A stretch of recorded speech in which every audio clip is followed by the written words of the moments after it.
కొంతమంది ఒక ఊరిలో ఒక ఊరు గుండా వెళుతూ ఒక కొండలో బంగారపు గని ఉందని చెప్పి తవ్వకాలు మొదలుపెట్టారు. ప్రతిరోజు వెళ్తున్నారు, పారబట్టుకెళ్తున్నారు, పలుగు పట్టుకెళ్తున్నారు, 20 మంది కలిసి వెళ్తున్నారు, వెళ్ళి తవ్వుతున్నారు, మళ్ళా వస్తున్నారు, తవ్వుతున్నారు, మళ్ళా వస్తున్నారు. ఎన్ని రోజులు వెళ్ళినా, ఎన్ని వారాలు వెళ్ళినా, ఎన్ని నెలలు వెళ్ళినా ఆ కొండను ఎంత తవ్వినా బంగారపు గని మాత్రం బయటపడలా. అలా తవ్వుతూ ఉండగా ఒకరోజు బంగారపు గని బయటపడింది. ఎప్పుడైతే బంగారపు గని బయటపడిందో వాళ్ళక అయ్యయ్యయ్యో ఎంత ఆనందమో. మనం పడిన ప్రయాస ప్రతిఫలం మనం చూస్తున్నాం. బంగారపు గని బయటపడింది. తవ్వకాలకు కావలసిన పలుగు పార తీసుకొచ్చాం, కానీ ఇప్పుడు ఆ బంగారానికి సంబంధించినటువంటి దాన్ని మనం తీసుకోవడానికి కొన్ని పరికరాలు కావాలి. కాబట్టి మూడో కంటికి తెలియకూడదు ఇక్కడ బంగారపు గని మనకు దొరికిందని. ఒకవేళ ఎవరికన్నా తెలిసిందంటే మనకంటే ముందు వచ్చేస్తారు, ఇదంతా తవ్వేస్తారు. 20 మంది శపథం చేశారు. ఏంటో తెలుసా? మేము ఎవ్వరికి చెప్పం, రేపు వస్తూ మనకు కావాల్సిన పరికరాలు తెచ్చుకుందాం అని చెప్పి వీళ్ళు గుట్టు చప్పుడు కాకుండా కామ్గా మళ్ళా ఆ ఊర్లో మధ్యలో నడుచుకుంటూ వెళ్ళిపోయారు. మరుసటి రోజు ఆ కొండ దగ్గరకు వస్తున్నారు వాళ్ళు.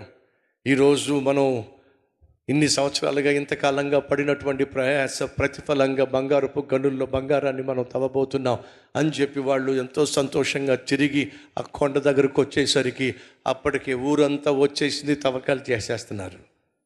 ఆ ఊరోళ్ళందరూ తవ్వేస్తున్నారు. వీళ్ళకేం అర్థం కాల.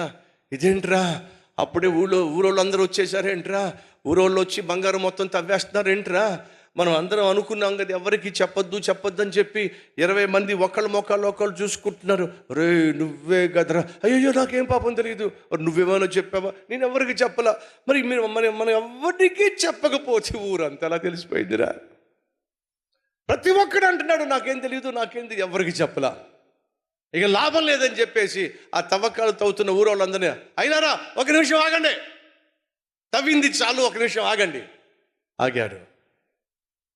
ఇక్కడ మా తవ్వకాల్లో బంగారం మాకు దొరికింది అని చెప్పి మీకు ఎలా తెలిసింది అని అడిగాడు.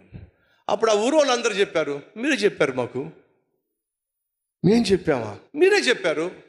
మళ్ళీ 20 మంది ఒకడు ముఖం చూసుకుంటున్నారు. ఎరా నువ్వేనా ఎవడు నేను కాదంటే నేను కాదు. వాళ్ళని అడిగారు, అయ్యా మా వాళ్ళు ఎవ్వరూ చెప్పలేదట, మీరేమో మేమేం చెప్పామంటున్నారు, అసలు మీకు ఎలా తెలిసిందంటే ప్రతిరోజు ఏడుపు మొఖాలు వేసుకుని తవ్వడానికి వెళ్ళేవాళ్ళు. తవ్వేసిన తర్వాత మళ్ళీ ఏడుపు మొఖం వేసుకునే మా ఊర్లోంచి వెళ్తూ ఉండేవాళ్ళు. ప్రతిరోజు ఏడుపు మొఖాలే, వెళ్ళడం ఏడుపు మొఖాలు, రావడం ఏడుపు మొఖాలు, వెళ్ళడం ఏడుపు మొఖాలు, రావడం ఏడుపు మొఖాలు. మీ మొఖాలు చూసుకుంటూ మీరు నవ్వుకుంటూ ఉండేవాళ్ళం. ఈ ఏడుపు మొఖాలు చూడండి, బంగారం అంట తవ్వుతారంట అని చెప్పి మేము ఈ ఏడుపు మొఖాలను చూస్తూ ఉన్నాం. సరే మరేమైంది? మేము అందరం బయట కూర్చున్నప్పుడు, మీరు సాయంత్రం తిరిగి వెళ్తున్నప్పుడు మీ ముఖాల్లో ఎప్పుడూ లేని సంతోషాన్ని మేము చూసాము. ఏం చూశారట? ఆ ఏడుపు ముఖాల్లో ఏం చూశారట? ఎప్పుడూ లేని సంతోషం మీ ముఖాల్లో మేము చూసాం. ఎప్పుడైతే తిరిగి వెళ్తున్నప్పుడు మీ ముఖాల్లో ఎనలేని సంతోషాన్ని మేము చూసామో, మనకు దొరకందేదో వీళ్ళకి దొరికింది అని చెప్పి మేము వచ్చేసరికి మా కళ్ళ ముందు మెరుస్తున్నటువంటి బంగారపు గని కనిపించింది. ఊరంతటిని తీసుకొచ్చింది ఏంటో చెప్పండి? మనలో లేనిది వీళ్ళల్లో కనిపిస్తుంది. ఏంటది? సంతోషం. ఎప్పుడైతే వారి ముఖాల్లో సంతోషాన్ని చూశారో, ఆ సంతోషమే వీళ్ళందరినీ కూడా గని దగ్గరకు తీసుకొచ్చింది. సహోదరులు, నేను ప్రకటిస్తున్న ప్రభువు అయిన యేసుక్రీస్తు బంగారపు గని కంటే శ్రేష్టమైన వాడో. ఆయన బంగారము కంటే, వెండి బంగారముల కంటే, సిరి సంపదల కంటే, వజ్ర వైడూర్యాల కంటే బహుశ్రేష్టమైన వాడు నేను ప్రకటిస్తున్న ప్రభువు అయిన యేసుక్రీస్తు. ఆయనే గనుక నీకు దొరికినట్లయితే నువ్వు మందిరానికి ఏడుపు ముఖం పెట్టుకుని రావు. మీకు తెలుసో లేదో, మన కల్వరి టెంపుల్ చుట్టూ కెమెరాస్ ఉన్నాయి. నేను ఆయా సమయాల్లో ఆ కెమెరాస్ని గమనిస్తూ ఉంటాను. ఎవరికైనా ఏదైనా అవసరం ఉందేమో అని చెప్పి గమనిస్తూ ఉంటాను. వచ్చేటప్పుడు ఏడుపు మొఖాలే, ఉసూరుమంటూ మందిరానికి రావడం, వెళ్ళేటప్పుడు ఏడుపు మొఖాలే, ఉసూరుమంటూ. ఒక్కసారి ఆలోచించండి, మీరు మందిరానికి వస్తున్నప్పుడు ఎవరైనా చూస్తున్నారా, వీళ్ళు మందిరానికి ఎందుకు ఇంత హ్యాపీగా వెళ్తారు, వీళ్ళు మందిరం నుంచి తిరిగి వచ్చినప్పుడు ఎందుకు ఇంత హ్యాపీగా ఉంటున్నారు, వీళ్ళు ఇంత హ్యాపీగా ఉండడానికి కారణం ఏమిటి? మనలో లేనిది వీళ్ళల్లో ఉన్నది ఏమిటి? ప్రభువు అయిన యేసుక్రీస్తు. నా ప్రశ్న ఏమిటంటే, మనలో క్రీస్తు అనుగ్రహించే అశాంతి, అసమాధానం, అసంతోషం మన చుట్టూ ఉన్న సొసైటీ చూడగలుగుతుందా? చూసినప్పుడే నీతో పాటు వాళ్ళు కూడా లోకరక్షకుని కలుసుకోవడానికి వస్తారు.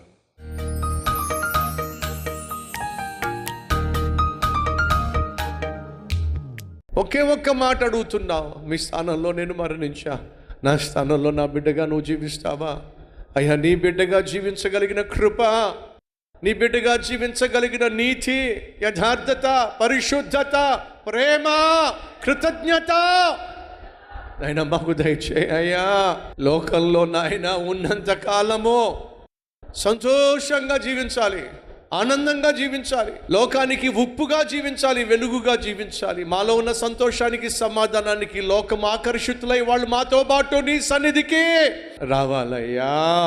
నీ కొరకు సాక్షులుగా జీవించే, నీ వలే బ్రతికే బ్రతుకు మా అందరికీ దయచేయమని యేసయ్య పేరట వేడుకుంటున్నాం తండ్రి, ఆమేన్.